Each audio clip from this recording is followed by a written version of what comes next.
Valu, o jogo como um todo eu achei uma falta de criatividade absurda por parte do Cruzeiro, embora o Cruzeiro tivesse ali mais volume de jogo, tivesse também mais posse de bola, mas o Cruzeiro faltou uma inspiração para deixar com que esse jogo prevalecesse a questão da superioridade. Acho que faltou para o Cruzeiro. Foi futebol como um todo, as oportunidades apareceram para os jogadores. E aqui nós já citamos sobre, né, o Rodriguinho, o próprio Bolassi, também o Dineno. Outras peças que foram até titulares nessa partida, como o Gamarra, o próprio Kenji, mas mesmo sendo titulares ou entrando no decorrer do jogo, a oportunidade dada a eles não foi abraçada da maneira que precisava, né? E acabou ali o Cruzeiro mantendo a invencibilidade. Acho que é algo de positivo, sim, a questão da invencibilidade. E uma outra coisa também que a gente pode falar sobre o positivo, claro, vamos citar ainda as peças que acabaram se destacando positivamente, mas também a questão do descanso, né? A oportunidade de descanso para a grande maioria dos titulares é algo levado em consideração, sim. Acho que a gente coletivamente poderia ter demonstrado mais futebol, maior potencial também, e individualmente também, mas não fica difícil da gente entender por que não houveram tantos destaques individuais, porque o coletivo deixou de funcionar também. E aí, quando o coletivo não funciona tão bem, fica um pouco mais difícil da gente deixar com que a individualidade sobressaia dentro da partida. Como você disse, é página virada. Tem algumas lições individualmente falando que vão precisar levar algum destaque no decorrer aqui da nossa jornada, do nosso pós-jogo, e vamos escutar também a palavra do Leonardo Jardim, ver qual que foi a visão dele também, já que ele tinha pela frente algumas avaliações a ser feitas e com certeza foi possível fazer sim, Valor. Infelizmente, o Cruzeiro encerrou essa trajetória ruim na Copa Sul-Americana de uma maneira melancólica, né? Foi um jogo fraco contra o União. O primeiro tempo já tinha sido abaixo da média e no segundo tempo, mesmo com superioridade numérica, achei que o Cruzeiro piorou. O Jardim até buscou promover algumas substituições, a maior parte delas pensando no jogo de domingo, em preservar os seus principais jogadores.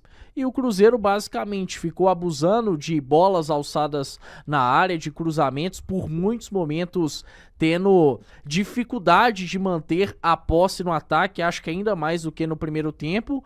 E o União, com todas as suas limitações, mostrou mais contundência, mais capacidade de agredir o Cruzeiro. Fica muito claro o porquê o Jardim enfatiza tanto que ele tem uma base de 17 jogadores. O Cruzeiro não tem muito mais além disso de positivo. Acho que, claro, dá pra se falar hoje do Wallace, que fez um bom jogo, até me surpreendeu, e ele, pelo que vinha fazendo, estava fora destes 17, quem sabe seja um acréscimo. Tem também a questão de alguns garotos que foram bem hoje. Acho que o Cauã, mais uma vez, fez um jogo correto, o Murilo fez um bom primeiro tempo, o Kenji que realmente ficou abaixo. Agora, no geral, os jogadores que são reservas, que têm poucos minutos, não aproveitaram a oportunidade. E por mais que o Cruzeiro não necessite de tantos reforços como há 3 meses, até o Jardim enfatiza isso, e pra mim bem, ele ainda precisa de reforços. Porque é um Cruzeiro que quer se manter na disputa pela parte de cima no Brasileirão até o fim do ano, até dezembro, e na Copa do Brasil dá pra se pensar em título. Então, pra isso precisa sim de um elenco mais reforçado. E para esses reforços chegarem, eu acho que algumas saídas também vão ter que acontecer. Então fica aí a lição para todos os envolvidos no futebol do Cruzeiro. Algumas mudanças pontuais precisam acontecer, não só de reforços, mas também de saídas. Tem jogadores que claramente não têm condições de seguir investindo a camisa do Cruzeiro, desse Cruzeiro que a gente tá acostumado, que tá pensando em grandes coisas. Então, no geral, pouca coisa positiva. Eu acho que realmente a manutenção da invencibilidade é o principal. Foi também o 4º jogo seguido do Cruzeiro sem sofrer gols, o que é algo interessante. O Gamarra na reta final fez até uma força para que o Cruzeiro quase viesse a sofrer um gol e perder a invencibilidade, mas o Cruzeiro conseguiu manter isso. E aí tem algumas boas atuações. finalmente página virada. Particularmente não aguentava mais esse cenário de Copa Sul-Americana. E Valu, até emendando aí com 2018, meu amigo, foi o último ano em que o Cruzeiro conseguiu um grande título, né? Um grande título nacional. Quem sabe tenha sido um presságio. E a minha cabeça tá naquela competição continental, né? Que o Cruzeiro chegou a disputar em 2019 também, mas em 2018 foi onde fez um último melhor papel, né? Chegou ali naquele jogo contra o Boca, enfim, acho que foi isso. Eu fiquei pensando naquela campanha e tô maluco pra voltar à Copa Libertadores da América, viu, Caio Fábio? Acabei sendo traído aqui pelos meus pensamentos intrusivos. São 8.700 pessoas ligadas aqui e temos 8.700 likes, olha que legal. Você que ainda não deixou o like, deixa o like aí pra gente, que a gente tá apenas começando o nosso pós-jogo aqui. Jogo realmente, tava olhando aqui as estatísticas, né? As estatísticas, o Cruzeiro deixou realmente a desejar. Não demos nenhum chute ao gol, né, Amanda? Foram um total de 0 chutes. A meta aí fica realmente difícil. Aquele combo... Eu olhei antes da cabeçada com o Bolassi ali, do Bolassi, Amanda. Foram 11 finalizações, apenas 2 na direção do gol, Valor. Mas mesmo assim, mesmo tendo 11 finalizações, a gente fica fácil da gente ver também que a direção hoje acabou o Cruzeiro pecando, né? É um número muito baixo na direção do gol, tanto que se a gente levar em consideração, né, o goleiro adversário pouco trabalhou, assim também como o Léo Aragão pouco trabalhou.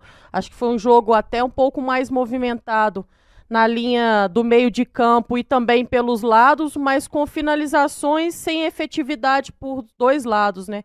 E isso vai deixando cada vez mais o torcedor cruzeirense descrente daquilo que era possível de acontecer, né? Sem inspiração e com dificuldade de finalizar na direção do gol, não deixava com que a equipe ficasse mais próxima do resultado final, esse resultado positivo. E aí um 0-0 acho que condiz muito com o que foi feito, tanto por parte do Cruzeiro, como por parte também do União. É verdade, a gente vai seguindo aqui no nosso pós-jogo, lembrando, né, a expectativa para entrevista coletiva do técnico Leonardo Jardim. A Copa Sul-Americana para o Cruzeiro acabou, na verdade acabou na 4ª rodada ainda, né, quando o Cruzeiro foi matematicamente eliminado. Tá virada essa página em 2025. Agora, é o tipo de jogo que, olhando em termos de elenco, né, como o Caio já disse um pouquinho a respeito, antes eu quero chamar a atenção, eu tenho certeza que o que teve de mais positivo nesta noite foi a presença do torcedor. Eu quero destacar, agora há pouco o Mineirão colocou